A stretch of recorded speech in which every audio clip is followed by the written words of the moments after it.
Greetings. I am OmnusI.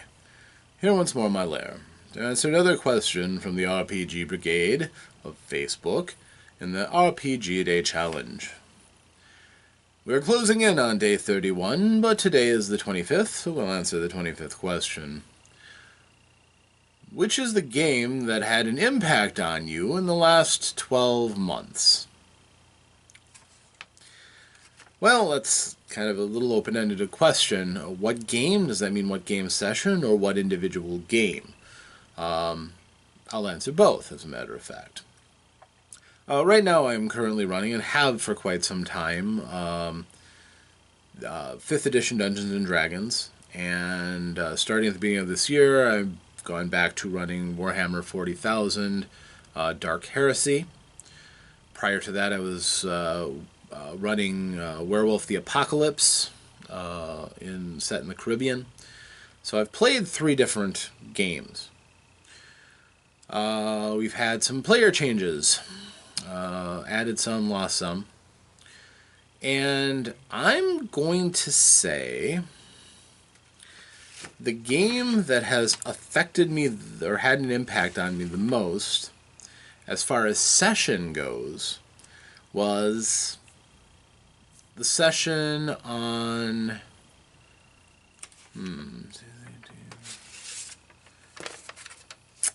I'll do the last Thursday that we played. It was Dungeons and Dragons. So this would have been on the 16th. We were playing Dungeons and Dragons. We were down 2 players, but the party was close to the end of the dungeon they were in. And they were determined to fight on. They came to a battle. It was kind of a wandering monster encounter. There was a group that was actually hunting for invaders, and they came upon each other at the same time. The group decided to fight, despite the fact they weren't sure who or how many enemies there were. And the 2 players they were down were the rogue and the sorcerer. So, the group was made up of a cleric, a paladin, a fighter who was dabbling in warlock a little bit, and a monk who had just joined the group. And they went up against an unknown force in a corridor in the middle of the temple. Little did they know they were also right in front of the doors to the inner sanctum of the temple, where the big bad evil guy of the level was. So they jumped to the fray and started attacking. The villains had a wizard in their group who started shelling them. And while they were drawing blood and doing damage, they were also taking a fair amount as well.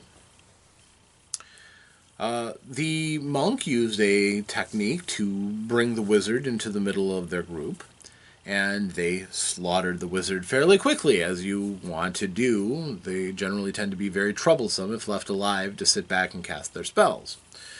So that was a good tactical decision, and it accomplished a great deal. Then the door opened, and the big bad evil guy came out.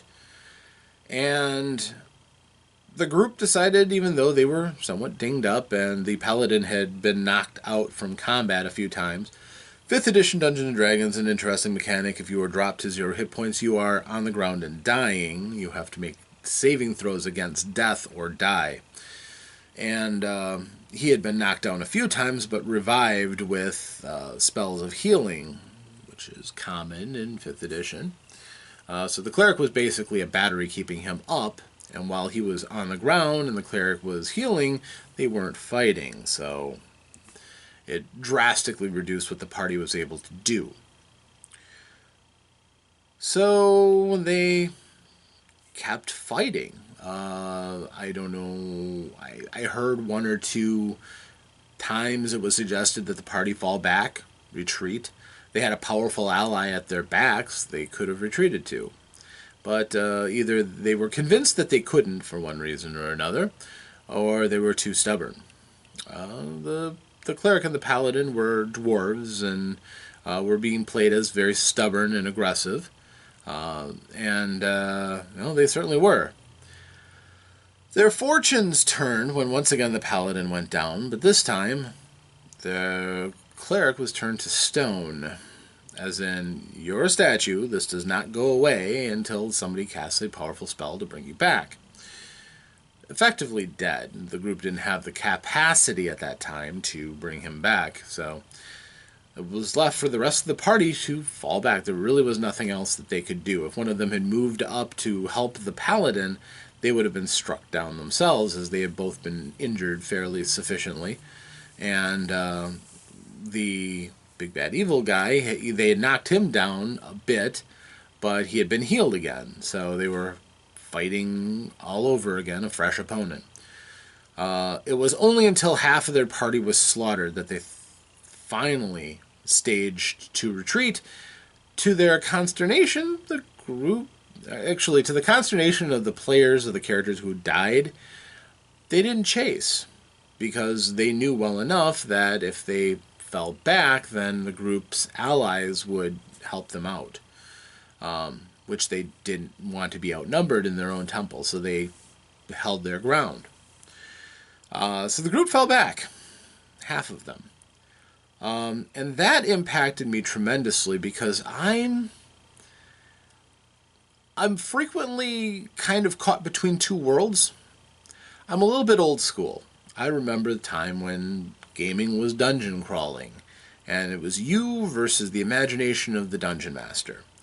All of the different challenges that they could dream up, you would test your own personal wit and skills against what the game master came up with, and the skills of your character against the special sneaky things that the game master was going to put into his dungeon. So there was a challenge there, and to keep your character alive, you had to have certain... self-preservation isn't quite the right word, but you had to have a thought for your character's survival. If you didn't have that, your character was going to die. It didn't matter quite as much because the characters weren't as involved back then, but it certainly wasn't an optimal situation. You wanted to keep your characters alive so they could continue to progress, so that they could get more powerful and fight more powerful creatures, and get wealthier, and all that comes with it. But I have been telling a more narrative story lately. It's been about the story and the adventure, but not as much about the focus on the tactical side of the combat. And what tactical combat there has been, well, it hasn't been a cakewalk. They've had 2 deaths of GM NPCs, and several near falls. As a matter of fact, that self-same paladin, he's been knocked unconscious in practically every fight they get into, it seems, against stiff competition. And the sad thing was he died with all of his healing left. So, he was down so much he didn't even have a chance to restore himself. And I'm caught between two things. I remember and I have a lot of respect for the old school. But on the other hand, I like to tell the narrative part of the story, and I like to challenge my players with role-playing and a world that's working against them, as opposed to just the monsters that are constantly trying to kill them. So, I think something's been lost a little bit. I think, especially in my group, they always seem like they're in such a hurry to get to the next part of the story. And this wasn't a lengthy dungeon crawl. They hadn't been down multiple levels and really challenged it. They had just popped in, had a few encounters, and this was like the 4th encounter since they'd been down there. It wasn't anything challenging at all. Up till that point, of course. They had some nasty fights, don't get me wrong, a couple of land sharks, which are nasty, but this was basically the final battle. The big battle for this area was spelled out in that hallway. And, of course, the fortunes would have changed had the other 2 players been there. Yes, not saying that isn't the case. I didn't dock the encounter because players weren't there. I, on the other hand, expected the players to play with the knowledge that they could die. Their characters could get killed and they acted kind of as if that wasn't really a concern, so hence the deaths. And that's, I think, kind of what I'm missing a little bit here, is the players need to consider things from the perspective of their characters a bit better. They don't want to die. And if they just throw themselves heedlessly into combat again and again and again without falling back and restoring yourself, well, I'm going to kill off a lot more characters, I guess. Death is about the strongest lesson I can teach. But I think we're missing something. I think it's unfortunate that it's almost as if I have to have it one way or I have to have it the other way, instead of a perfect marriage between the two, where the players are in a role, talking for their characters perhaps, or making decisions based on the whims of the characters, but then they lose track of the characters really want to survive, and you need to employ the skills the characters would use and think about from their perspective preserving themselves. So I'm kind of conflicted there. I know it's more recent and therefore it has the most direct impact, which will diminish over time, much like the ripples when you throw a stone into a clear pond.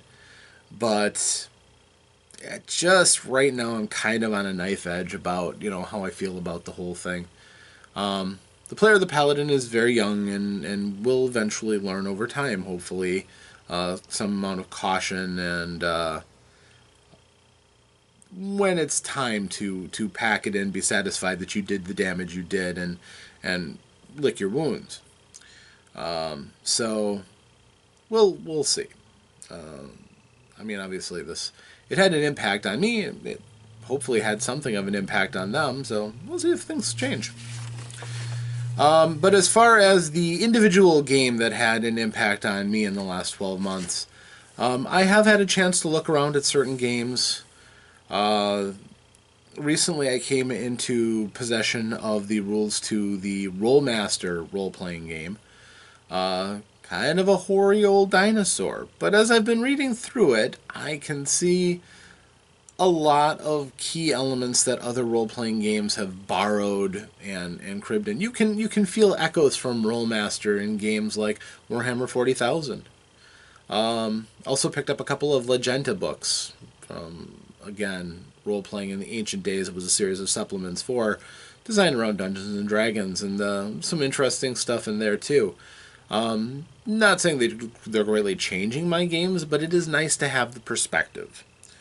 It's been pleasurable reading, certainly. Although I don't really intend to run a game of Rollmaster anytime soon. It's hasn't aged very well compared to games that you can do much the same thing but easier with less complicated rules. And for those of you who play Rollmaster, God bless, because there's other game systems out there now that are easier to run and possibly a bit more elegant. But hey, you can, if your game master is good and your players are invested, you can tell a story using a coin flip if you have to. So that's my answer to this question. Thank you for joining me here once more in my lair. And hope that you tune in tomorrow for my next question and answer session for the RPG Brigade. Thank you, and may you have many safe and successful adventures. Farewell.